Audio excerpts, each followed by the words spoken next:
Okay, hi. Welcome to Dear Debbie Dream Daringly. My guest today is none other than Ali Cocco. She's a change development and life design coach, and she helps people tap into their wisdom, confidence, and voice. But Ali, you say it so much with so much more clarity. I'm going to let you tell everyone in the audience exactly what it is you do. Oh, Debbie, thank you so much. Thank you As for being here, Ali. I apologize I didn't say that first because I so enjoy speaking with you and everything that you are about. So yes, please tell everyone exactly what it is you do. ugh, Debbie, you really, really are so sweet and such a wonderful source of light for me and for everyone. And I know that your listeners are going to feel it too. But thank you for that beautiful introduction. And quite simply, as you mentioned, that my passion is just equipping and empowering people to recognize and capitalize on their wisdom, their voice, and their confidence in order to measurably impact their success in life and in work. And I really do it by providing actionable, strategic steps and not shying away from hard conversations. And through those conversations and through trust, we really compel some real change. So that's what I work on. I love that. And I know you do create very meaningful change. So Thank you. I love that. Now, Yes, together we do that. oh, and I always feel that in our conversations. So when you talk about wisdom, it just really it just taps into something that I feel it resonates with me so much. It begs the question initially, when did you discover that that was something you needed to explore, not only for yourself personally, but as a coach or as a business model? Debbie, that's a really good question. Um, I feel that the dramatic answer would be that like it came to me in a lightning bolt, in a big dream, and all of this like grand gesture. But that's not really kind of how it happened for me. For me, what I just kept getting was little I guess I would say like little flashes, like inspiration and connection to what my passion and my calling was. It was just little hints, little whispers of things that just kept coming up. Sometimes it would come up in moments that I didn't feel connected to my life. And I was like, oh, I wish I had this, or like I just had a flash of a picture of what something could be like, what I could create in my life. Sometimes it came up in beautiful moments that I was like, oh my gosh, I can have this at all times. And whether it's, you know, through conversations with people, conversations with like people like yourself that, you just feel that spark and realize that you can kind of create that in your life, in your work, in both of those things together. So yeah, just little moments of inspiration kind of weave together to make a picture and a vision of what life can be. You see, what you just said to me is more powerful than that lightning bolt or being struck in a dream like that, because Mhm. to me, that was the universe just nudging you, sending you those little sleighs of going, Ali, that was your intuition speaking to you. Yes. More Yes. and more it did. You were just being called. And eventually you understood what that was, the messaging. Mhm. So I love that. So that deep resonance within yourself, and you were able to put it all together and have that understanding of what it is you were meant to do. Oh, and I'm still putting it together, you know, you learn, and you mentioned before that you connected with, using your wisdom, and I work with people on that. We that wisdom grows each and every day, and through our experiences, and through what we see and what we feel.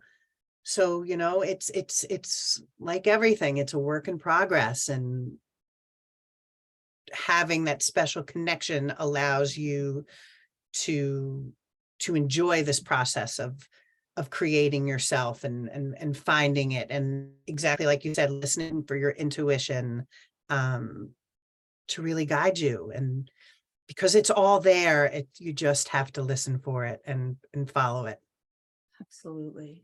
Absolutely. I mean, having a purpose-driven life is just, that's the fulfillment. Mhm. A lot of times it's not that we know our purpose at 17.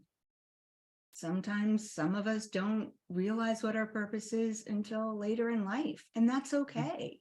Sure. Who's even the same person later in life than they were at 17? Oh, let's hope I'm not. a completely different person than I was I then. mean, sadly, I do know some people who are, Mm, but yeah, I wouldn't want to be the same person. right? I mean, and self-development should never, ever stop. So yeah, amen to that. Um, Let me ask you a question. Let me piggybacking on what we were just talking about. When did you learn to trust your heart's guidance? Ooh, another beauty. I love how you said, when did you learn to? Because again, um, it's a learning process. Hmm. Trial and error. I think, by nature, by nurture, by whatever reason, I think for a while I had my heart closed off a bit, and was definitely more timid, and had a lot more, or I should say more than being timid, I had a lot of barriers up, expectations on myself, and what I thought I wanted to be, and what I thought success was, and what I thought anything, love was, joy was, happiness was. I had some barriers up, and I think eventually, just by little exercises, and like listening to those little sparks, and being like, let me try this, let me try connecting with this person, let me try connecting with this new idea, a new way of looking at something. And it could have been anything from, like, like it started as literally, like, I mean, anything in the day, reading a magazine and be like, oh, this article sounds really cool. And I've never thought of coaching, or I've never thought of this manifestation. What is manifestation? I've never heard of this. And just getting interested in little things. And I just learned to follow my curiosity, follow things I was fascinated and interested with. And just making little steps on that, and it became easier and easier. And then it just kind of rolls into taking bigger chances, making bigger experiments, which I like to call it. And then, eventually you jump into the deep end, and the things that you do become bigger, or even if they're not necessarily bigger, they're more important to you, and they're more important isn't really the word that I'm going for. They're more impactful for you. Yeah. Um, so you just learn by little changes and little interests, and following your fascination is the big one for me. Well, I think you said it best too. It's just like you're open to being curious Mm-hmm. and tapping into that. And that curiosity leads to wisdom. And you don't close yourself off, because trust me, I understand. We didn't grow up in an era of, because Brene Brown grew up, Brene Brown's around the same age as we are. Yeah. And so she didn't know then either. She was learning. And so we didn't grow up with that kind of wisdom, and societally we were being told way different things. Mm-hmm. And so it was kind of hard to know that the messaging was just so different. It wasn't, the kind of, you were kind of, let me rewind that. You were almost being told it was selfish to have put yourself first and self-care, like oxygen mask is only for the airplane. 100%. So it was hard to not close yourself off. Mhm. I Because, mean, being tough was like the yes, most incredible thing that I thought I can be for my parents, yeah, for everyone. I thought that like yeah, not letting things bothering me and just muscling through and being tough and yeah. Vulnerability was a dirty word. absolutely. And now Absolutely. we know, thank you, Brene Brown, Mhm. Thank you, Brene. vulnerability, you cannot be courageous without being vulnerable first. Right. And you need that vulnerability to be curious, to follow the things that interest you, because then you get into the whole failure thing because, we've talked about this, like failing was not an option Right. when we were growing up. And now I feel like it's joyful. I have a 12-year-old and I beg him, I'm like, do stuff, fail, mess up, follow your interests and Yeah. your intuition and whatever interests you that day. Like, And now again, the messaging is so different. Like we now mm, know that if you don't fail, you don't succeed. no, If you're absolutely not correct. taking risks with no risk, no reward. I mean, that was around then too, but they didn't mean it. Because if you Mhm. failed, then you were just a failure. But now we know you have to fail, fail, fail, so you can pivot, pivot, pivot to succeed. Absolutely. So I love that. Thank you for being vulnerable now and sharing all Um, that with us. And again, for those listening, please know that there's no shame in the game to learn how to trust yourself. And it's not easy. I mean, you really have to go deep. And when you listen to your heart, like Ali was saying, you start mhm. small. Absolutely. Absolutely. I mean, that was a big takeaway that it wasn't just an overnight thing like, oh, yeah, I trust myself implicitly. I Hmm. heard you correctly. It was, did a little here, I did a little experimenting there. I listened to myself a little more. I got a little trust factor. And then did a little more in a lot of different areas and went, oh, Exactly. I kind of like this experimentation. And help from others and Exactly. finding people who like you vibe with, and whether it's, I'm a coach now, and a lot of that is because I had worked with coaches in the past and they really were so impactful um, to me. And I had such wonderful experience. I had some not great experiences and I had some absolutely wonderful experiences. So, um, Wouldn't you that say it's important? became an option in life. And, just to reach out for help and reach out for connection is a big thing too. Could you say that knowing that having those experiences that did not work out well were almost as important because then you knew what not to look for? Absolutely. Absolutely. Yeah. And I think you said something else that was very profound. We need to be able to ask for help Hmm. because societally the messaging again was so often that, you know, the superwoman or superman effect, like you need to be able to do everything on your own. Right. And no, that again, that vulnerability of knowing that we do need connection, but we also need to be able to ask for help. Mhm. Once you are able to, once you can break that barrier of going, oh, wow, look, nothing terrible happens when I ask for help, people actually like to be needed. Yeah.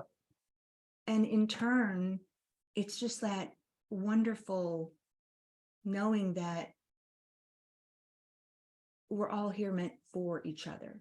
Yeah. And I know this sounds silly, but like also when you ask for help, like you have the learning in the asking for help and being vulnerable, but then you also, and it sounds simple, but you also get help, which is awesome because Thank you. Yes. who doesn't want a new perspective or a different perspective or someone to share in your perspective? And like, you can't, you do it all by yourself, and help from others is help. I mean, I know that sounds silly, but No, no, it's critical. get the help, Because imagine if no one ever did that, we would all just be right? bots on our own, like walking through the world, and nothing would ever really get accomplished because You we're all wouldn't. And if you don't ask for help in things that maybe aren't your strong suit or things that you don't connect to, you won't have, you need the space for you to flourish in the things that you're good at and that your superpowers and the things that, you know, that you uniquely are meant to do. You have to kind of like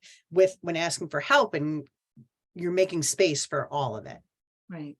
And when we energetically align, and just like in this conversation, it raises the vibration of everyone Mhm. around, because then we connect in harmony and peace, and we do more.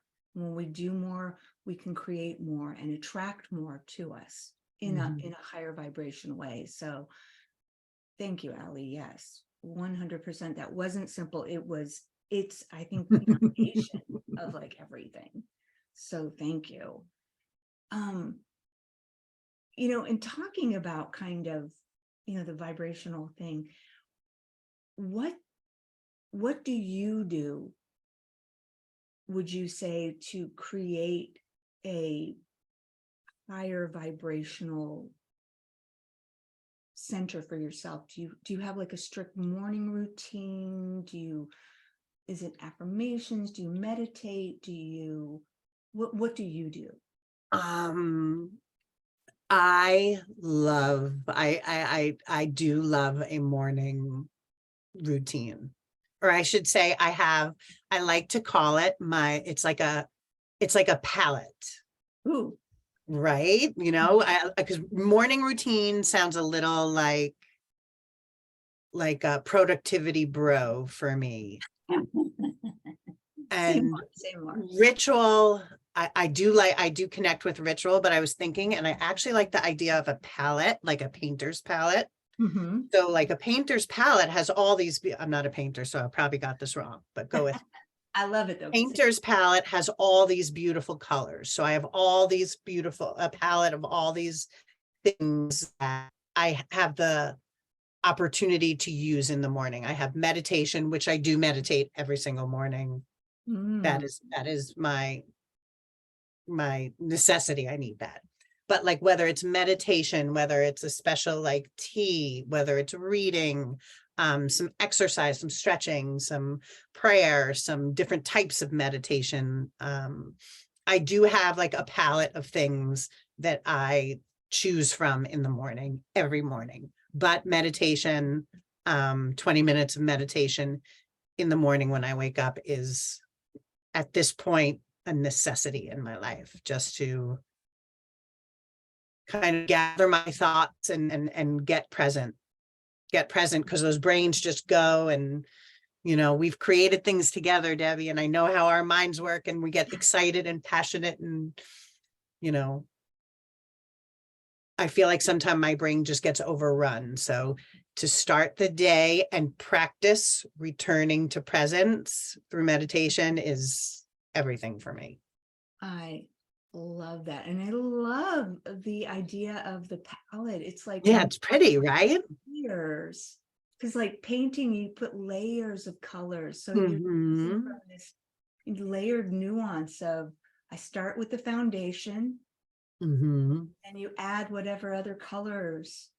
You know, like in the winter, I live on the East Coast. So in the winter, it's cozy. I mean, this actual winter, it's 60 degrees out, which is strange. But in theory, it's cold. So like, you know, a warm blanket and some tea and meditation and reading and journaling, another foundation that has to happen for me. You know, that morning ritual looks different And those are the colors that I choose in the winter, as opposed to in the spring or the summer, where like an invigorating morning walk and some music and, you know, it looks a little different, but I like having that palette to choose from. Okay, I really appreciate you explaining how the season of your life based on the seasons, the actual seasons, help you to shape shift Yeah.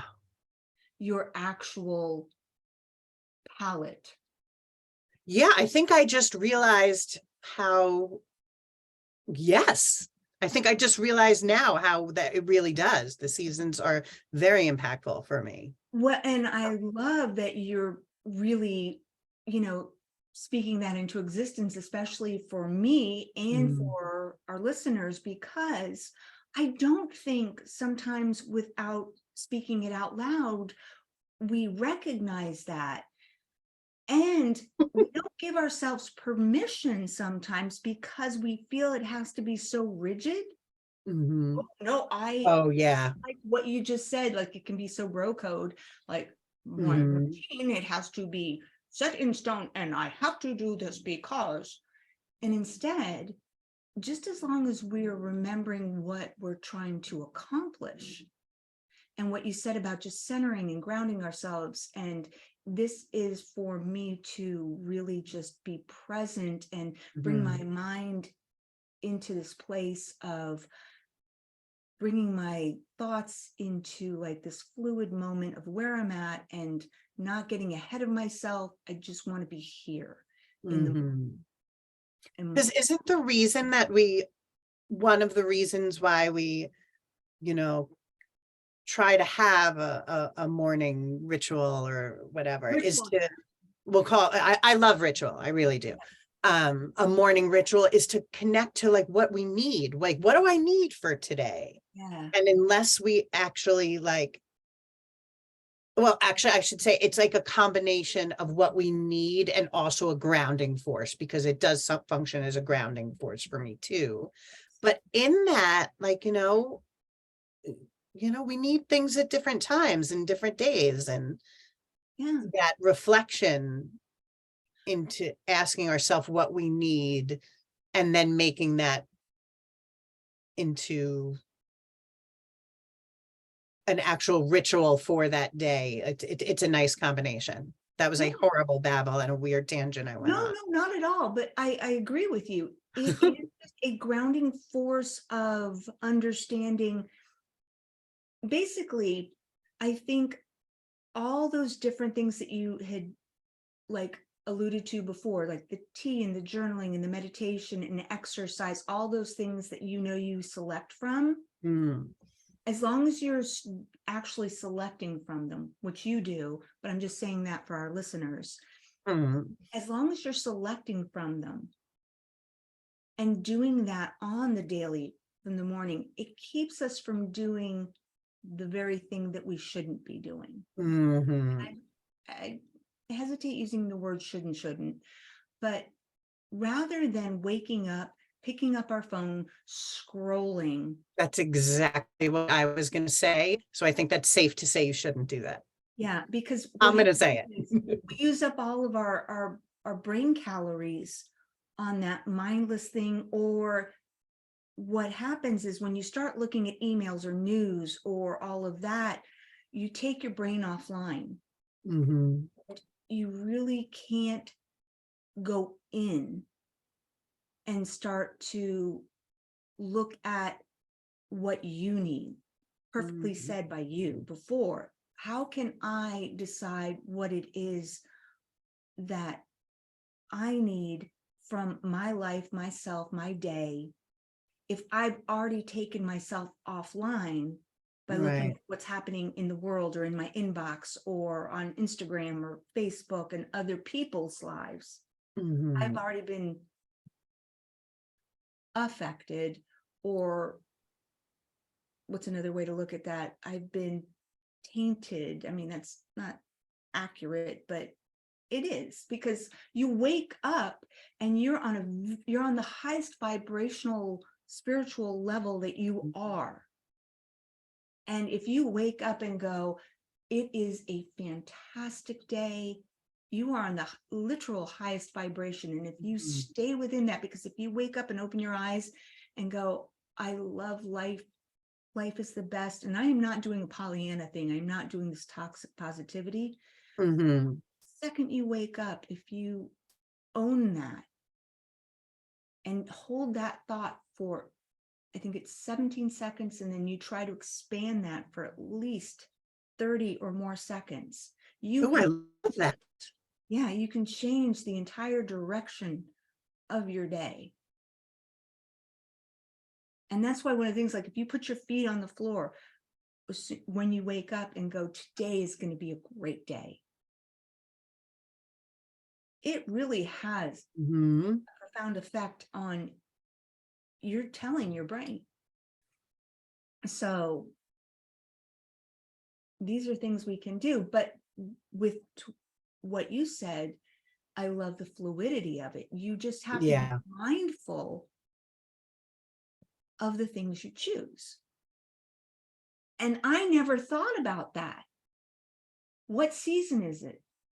I can choose to flow with the season. Mind blown. Mhm. Oh, yeah. I think I just really like like you reflecting that back clarified it for me too. Like it's true. You need that again. What, like, you're asking for help, you're getting help from the seasons, and what's more natural and what's more beautiful than to take guidance from than the earth. I mean, Yeah. come on.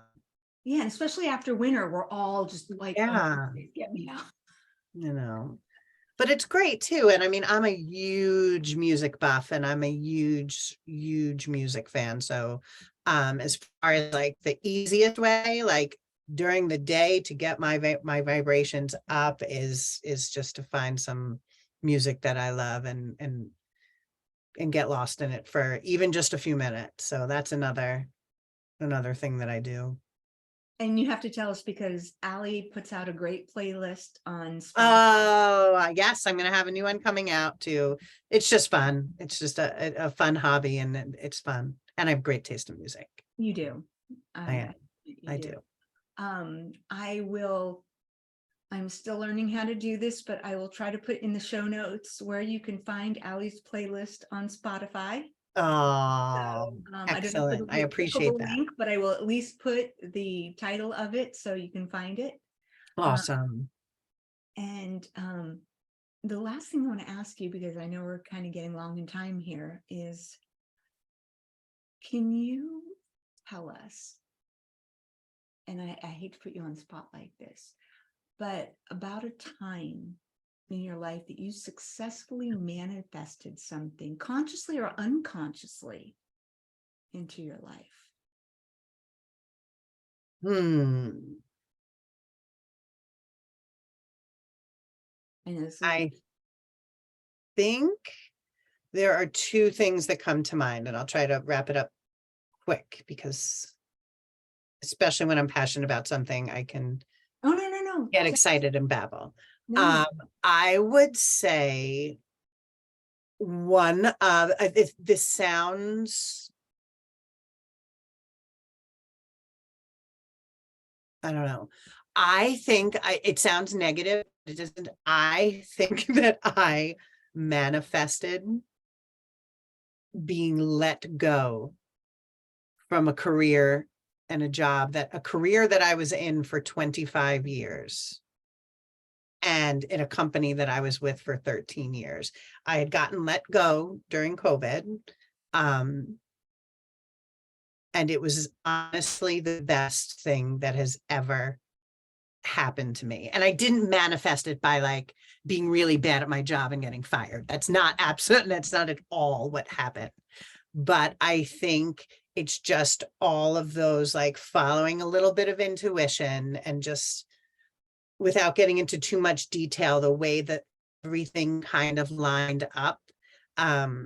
It lined up in a really beautiful way which I think is kind of rare for being let go of a position. I have nothing but like love and care and joy for my, you know, my past coworkers and my colleagues and my network. I was ready to move on, and I was not ready to make the big move. So I think that what I manifested was all of the pieces that surrounded one event. So that was really cool. I think that I really brought that whole experience and whole transition along very beautifully, which it could not have gone beautifully. Between the experience and between COVID and all of that, I had a really beautiful experience with it, with transitioning. I think that is a wonderful thing. And I understand that. I mean, if I'm hearing you correctly, you wouldn't have left on your No, own accord, no, and absolutely not. your heart would have been heavy. Yeah, And instead, you were able to leave on a high note. absolutely. Absolutely. I laugh saying that I knew when there were sizable layoffs happening, and I knew that they were happening, and I knew in my heart of hearts that I would be affected by these, and I slept like a baby the night before. That's telling. That's pretty telling. That's pretty telling. And again, it wasn't just the scenario of being, let go and changing jobs, but it was just everything surrounding it, like my family, how my family dealt with it, how we dealt with it together, how we dealt with it during COVID, and the time spent trying to find a new direction and a new career and all the pieces that go into that, definitely were manifested and intentionally and beautifully created. So that was really wonderful. It sounds like part of our earlier conversation when you just had all those little sparks and all. Mhm. I mean, I know that goes to a lot of different things, but definitely part of this as well. Yeah. Wow. Thank you. Thank you again so much for being so vulnerable and opening up and sharing with us. And Thank you for having every conversation I have with you, Debbie, is just wonderful, and it just cracks my heart open and inspires me and just puts me on a level that makes me think I can take on the world. thank you, Ali. I appreciate that. I so genuinely enjoy each and every conversation we have as well, because you inspire me and you inspire me to have and create meaningful change. So Good stuff. definitely good stuff. Thank you, Ali Cocco, for being my first podcast interview guest. Thank you.